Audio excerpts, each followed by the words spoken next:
See, what I believe, it's not purely on the education system. We cannot keep blaming about the education system of India. If I'm the industrialist and I need a specific requirement, if I don't convey my requirement to where the raw material is coming from, I think it would be very unfair of expecting, setting up that benchmark, So I should be going and creating a collaborative environment so that I reach out to education system.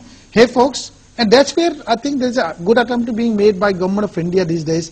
They're trying to see that bridging this gap. And I know that STPI and other organizations have tried to work on the program just to initiate, what I find our people require, they call it finishing a school. Now, there's a concept called finishing a school these days. People, when they are coming to us for interviews, the last thing we want to judge them on what they learned in theories. The first perception goes that is this person has a right attitude. That's the first thing. And can he communicate and can he express himself? Number two, and that has nothing to do with the education system. I think it goes back to the individual who's looking for finding a job itself. All right, goes to the individual also, Mr. Jain, but if we could talk about that part of it, since you've been co-chairman of ASSOCHAM, partnership between industry and business schools. Yeah, I think collaboration. Yeah, the collaboration is very much important. I think the institute is having the more important role as such, because the way I have seen in the international schools, the way of teaching is not like in India, because I have studied in India also and abroad also. Well, over there, the classroom training is not like the blackboard training as such. The teacher or professor comes and he throws the newspaper on the table and he says, look, so-and-so company have done this act. What you would have done it? What would have been the solution? Think of it and give me the answer tomorrow. Real scenarios from the business world. Exactly. Does it happen? Next day, he will be calling the CEO or CFO of that institute or that company, or he will come personally and explain that why he had taken that decision to the students. And that should have integration of industry and managers, future managers have to be there. Okay, we have some questions. Yes. Hello, sir. As we are discussing here, so in colleges, if theoretical versus practical knowledge will be available, then I personally think so in my college there is very much focus on the case study and all those things, so that a student can develop his knowledge. But end of the day, if exams comes, all exams will become on theoretical base. The student will be suffer. They can't you have no choice but to mug up the theory. So, in that situation, if company people are coming to take us and they are asking for the theoretical knowledge, if we have the practical knowledge, we can't express them, then what's the benefit for a student? Point taken. Yes, ask your question. So, my name is Rajat and I'm from Bharatiya Vidya Bhavan. The core question remains that if you have a visiting faculty who is quite close to the industry, what he will tell you is the basic thing is common sense and then build up your theory. But the moment the same subject is being taught by another teacher who is quite well versed in the subject, writes big articles and has a good name in the industry, he will tell common sense comes later, it's the theory that comes first, because whatever equipment you have to go to the industry is the theory. Other things you build down there. Well, so that's debatable. I will give you a very small answer to that. And another thing, sir, what remains is, how can we close in that kind of divide? You can have only limited faculty who are visiting. There is a conflict? You think, Rajat, there is a conflict? Certainly there is a conflict, because if a visiting faculty is teaching you and orienting you in a specific direction, the moment a regular faculty comes, he will orient you into a different kind of direction. I'll give you a small example which is more shorter than your question as such. There is a friend of mine, he is running a food processing company since last 50 years and his turnover was hardly 30 crore in 50 years. The guy was not able to increase the capacity of the top line, the sales, because he was not having so much money. He hired a management guy who was the son of his, sir, you change your marketing strategies. So far we have been going to the malls. We have been going to the malls or to the what we say mom and pop shops and sell our products, what we make food processed over there and sell over there. We'll not do that.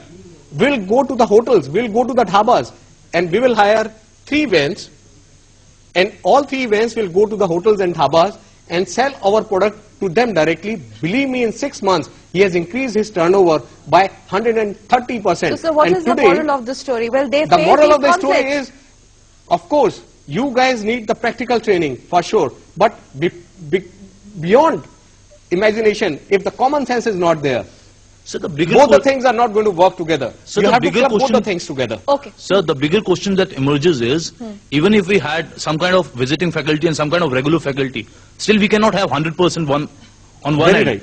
Again, at one end we do not have the conflict, but we face the consequences in the industry. The other is you have both the kind of faculties within your institute, and you face that kind of situation within the institute's education time itself. As a student, as a management trainee student, what could be a possible solution?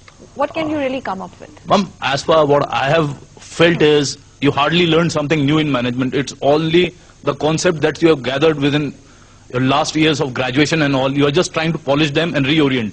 Okay. So that, yes, you have some kind of edge. Let me once see you how enter. my experts reacted. Before that, we have some more questions. Very briefly, I think, last question, yes. Institutes and the corporates needs to come on the same platform. There are many institutes which are providing industry visits, summer trainings, real life case studies, etc. So now the remaining gap needs to be bridged, filled up by the corporates. The main function of the HR department is to make the unskilled laborers to skilled laborers. So this is one of the solutions that could be done. Okay, very good. Yes, Mr. Just Giri. to give you perspective, Final solutions now. Final solutions. We've got some vital inputs from the management students themselves. That means they have been in fact thinking of solutions also. see, it's a real life, which recently happened. There's one of the top school, MBA school in the country, and everybody knows, right? So 20 people got together. They said, all 400 of us, they were taught the same thing. But us 20 people wanted to do something differently, so that when the interviewers come on the campus, so we have an edge. And I remember Jack Welch's statement. He said, you must have an edge, you must be excited about the edge, and you should be able to execute your edge. And the fourth one, you must have energy. But in the absence of our 4 E's, you can never succeed. So you have to find your own edge. Because nobody is going to give you that edge. Because everybody is being trained same way. Only thing is, it's up to the individual. What differently we do. Because that is the bottom line. Because we can keep talking about industry, academia, this or that. I think a lot of responsibility lies on each of us in this room. But what we are giving them, we are responsible for giving them environment also. We need to give the counseling to them. Yes, I mean, I agree with you. they are the brains. They are full of knowledge. They are full of energy, which, I mean, a person after 50 of us is not going to be. Even for developing that edge, he needs inputs. So we need to give them the counseling at that, how to develop that edge. We need to sharpen that edge as such, because they are like the flower. So what you mean to say is, it can't be in isolation. Exactly. It can't be one thing Right. fitting every solution. So I think industry had to pitch in, academia has to understand, and then of course people have to take their own initiatives. If everything put together, I think we have a solution for bridging this gap. Final word from you, Mr. Jain. See, Industry I think- has to pitch in. I think the industry Collaboration have to and come to you, but industry have to be called by your institutes to integrate the edge, which Mr. Upen is saying, to be in your mind, that what's your edge. And every edge is different. Believe me, in every one of you, the edge is different. But you have to identify it, but for that, we have to help you. And we need to be called At to least you. you are agreeing that the help only comes from you. Of course, they have the edge, but they need inputs. Thank you so much, my panelists. I thank Mr. Arun Jain, co-chairman SHM, and also thank you so much, Upendra Giri, founder CEO of Astrovix Corporation, which is a project management company, and my Gen Next audience. Thank you very much. In fact, perhaps when we in 30 minutes, whatever solutions we've really wanted to basically find out, most of it has actually come from you, and I'm sure my panelists will not disagree as well. Thank you all, and with that we wind up, and just to say, do stay tuned to DD News for the latest. But yes, from my entire team of Gen Next, I'll take your leave. We of course will be back next week, but you stay tuned. Namaskar.